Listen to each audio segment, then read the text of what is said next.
Can I just say one thing firstly? I love the name Eat Sleep Boxing Repeat.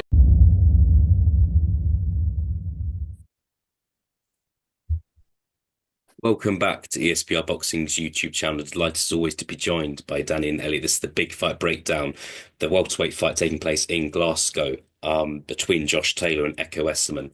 Gents, good to be joined by you once again. Feels like we're being spoilt in the month of May.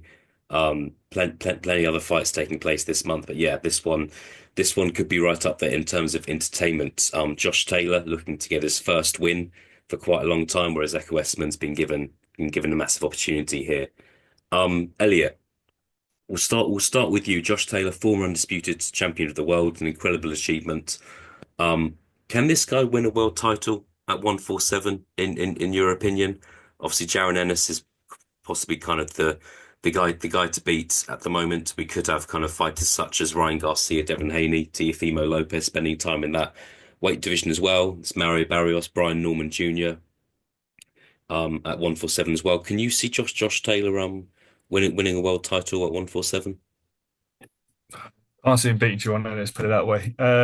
Even if he was to fight, obviously we saw what happened when he fought Lopez already. If he was to fight Haney, he wouldn't back him to beat Haney either. So I think for me, you're looking at maybe Barrios and Norman. I mean, possibly. Like, you look at those guys, and I don't think there's any sort of real standout victories on their records either, frankly. So if Taylor can kind of get himself kind of back to kind of any sort of shape or any sort of way he was, then maybe. But weirdly, with Josh Taylor, I just don't see it happening. Like, to be honest with you, I feel like this fight against Usman is a sort of a significant drop in levels to the point to try and obviously get him a victory essentially. But I just feel like watching him against Catterall and I don't know, I just got a weird feeling about him. I just feel like he's got that kind of Josh Taylor that we saw that sort of ascended those heights has kind of gone.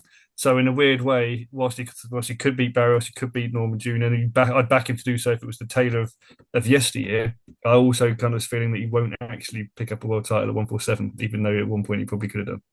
Yeah, it's interesting because he gave Catterall a really good fight last year. It was really close. I think most people south of Carlisle thought that Josh Taylor didn't win that fight, but some people thought he did.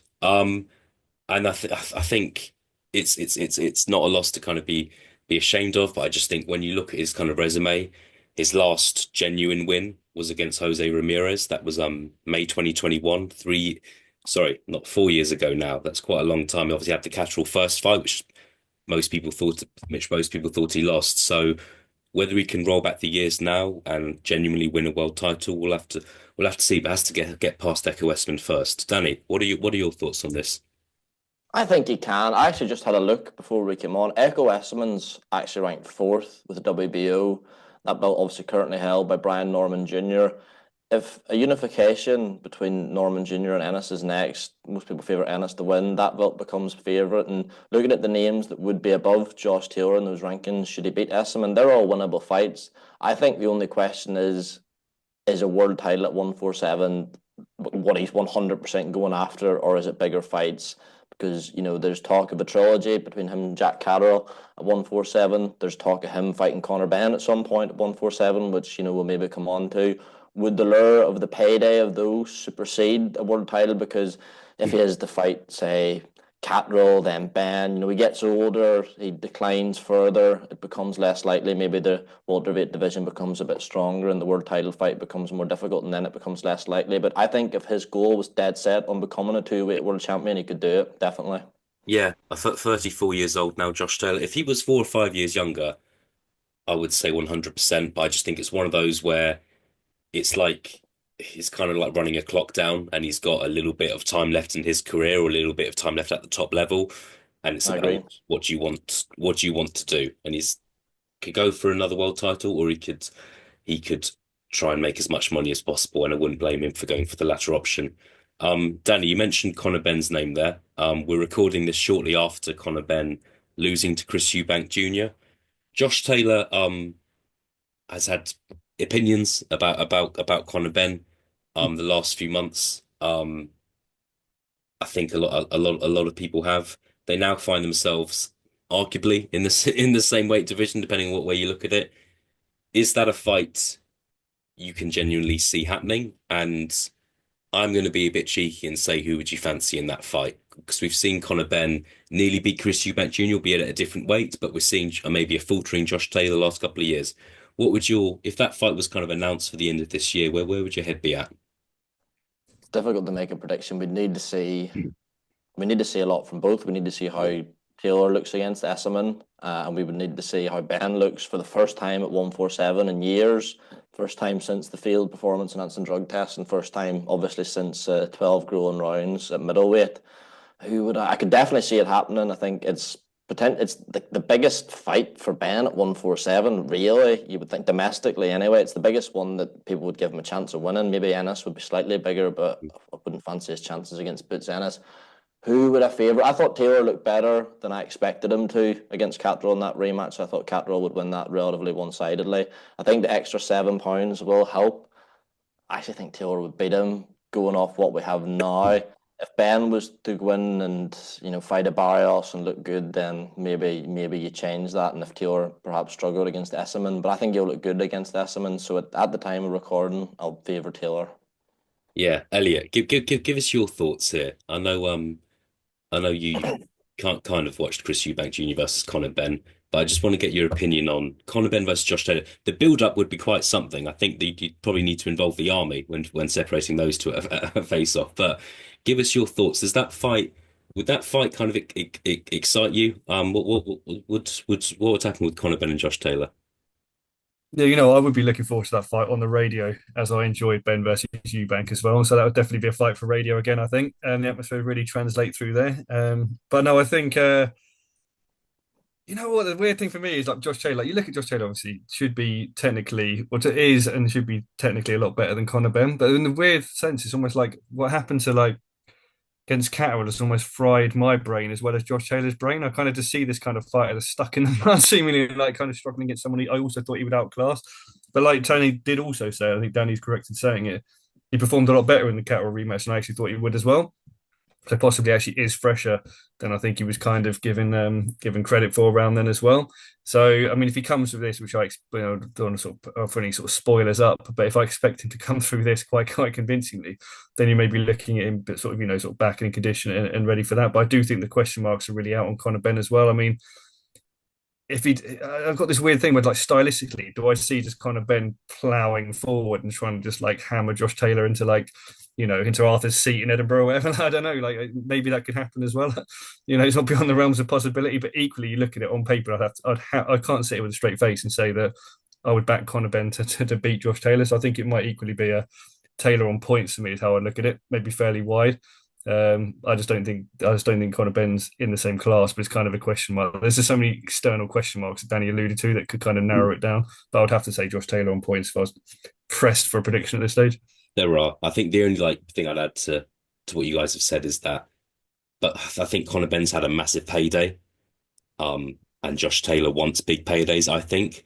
And I just think with Conor Benn, if he fights kind of a Mario Barrios, that's just going to be quite a downgrade when it comes to payday.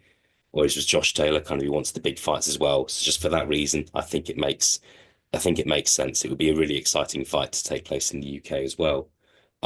Chaps, what level would you describe Ekow Essuman? I think he's had an interesting career. 36 years old now. Just the one loss to Harry Scarf, which was a fairly close fight. Beaten Chris Congo, beaten Samuel Antwi, beaten kind of good British level fighters, I would say. He's picked up a whole load of belts in his career. However, since losing to Harry Scarf, he's fought the likes of Owen Cooper and Ben Vaughan, who I would describe as English level personally. And in those fights, those weren't kind of straightforward, easy wins for him either. Elliot, where would you say he is now? Is he British level, European, fringe world level? Danny mentioned there he is kind of ranked well with some of the governing bodies, but how would you describe Ekow Essuman? I'll describe it. Yeah, I was shocked at that actually. Well, shocked both at Danny's research and both the ways research revealed. But no, I think for me, you have to say European, I suppose, at one point, given he won a title at European level. But I think, to be honest, for me, I just see Ekow Essuman as a kind of poster boy for like British level fighter. I really do. I just think that there's just a golfing sort of class I expect to be on show here. Could kind of make it fairly embarrassing. I think, to be honest with you, if Josh Taylor doesn't kind of outclass him significantly, that'll also be kind of quite revealing as well. So, yeah, I have him kind of British level, to be honest with you. Like you say, I'm Stunder actually his ranking there, to be honest with you as well. I think that if you stepped up to any of the sort of world level operators in that division, it would be a loss. So yeah, I have him pegged down there fairly comfortably at British level.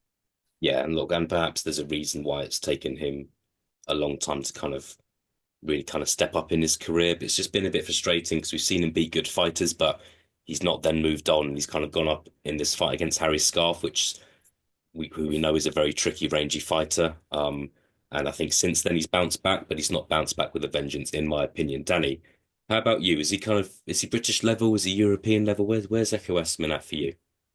Yeah, he's good, solid British level fighter. The whole European level thing, I don't even know if I believe in European level. I mean, I've seen European champions who would struggle to beat area champions. I mean, sorry to sidetrack, Walid Weezer was billed as a European level fighter. I think there's fellas at white collar who beat him. Anyway, the thing is, you describe him as he's good British level. He's beat good fighters, as you both alluded to. And then you say he's not world level. Obviously, he wouldn't hold a candle to Jerron Ennis. I think he'd get beat by Brian Norman Jr. But Barrios, would people pick Barrios with a huge degree of confidence against Ekow Essuman? I'm not sure, but that one fight aside, I don't think he's a world level welterweight. I think he's changed his style a bit in those last couple of fights. He seems to come for just pure action, pure entertainment now, and I think he's probably a more beatable fighter as a result of it. But to answer in a long roundabout way, I think he's a good, very good British level fighter, Yeah. but not world level for me. Yeah, we'll see. Like we'll see what's kind of remains in his career. I think Essuman, look, he's been in entertaining fights, he's been in competitive fights. Yeah, it's taken him until kind of the age of 36 to kind of make that step up and fight someone of Josh Taylor's caliber. All right, chaps. Nothing else to do but give our predictions. Josh Taylor a strong favourite in this fight. I'm seeing odds of 1-3 for Josh Taylor to win. Ekow Essuman 12-5. So not hugely wide odds here. Danny, give us your prediction, please. Yeah, I'm half surprised at those odds. I thought it would be maybe slightly wider in Josh Taylor's favour. I think Josh Taylor will win on points in a good competitive fight that Essuman's not without success in, but fairly comfortable for Taylor, something 8-4, 9-3, maybe around that ballpark. Brilliant. Elliot, what are you going for here? I think Josh Taylor add a new weight. This fight's back in Glasgow. I'm sure he'll want to kind of impress the Glasgow fans or the Scottish fans after his last performance in Scotland. But what's your prediction? Yeah, I think I'd be surprised if it went the distance. Actually, I think I can back Josh Taylor to stop him here. To be perfectly honest with you, I think he'll be second half of the fight though. So I think somewhere maybe around sort of round 8-9, I can see him. I can see him stopping Essuman. Brilliant, brilliant. I'll I would love to agree with you, Elliot. I would love Josh Taylor to kind of get that stoppage win, and then we can have serious discussions about him fighting for world title 1-7, Catterall, trilogy, Conor Benn fight. However, I think Essuman's a tricky customer, and I actually think this will go the distance. But there's so many question marks here in regards to the new weight. Where's Josh Taylor at in his career? So I'm looking forward to it. I'm sure it's going to be a fantastic night in Glasgow, and we'll see. We'll see what happens. Danny, Elliot, thank you both very much for joining me. As always, thank you very much for your time, your opinions, and I'll speak to both of you again very, very soon. Cheers, lads. Thank you, mate. As always, guys, thank you for watching.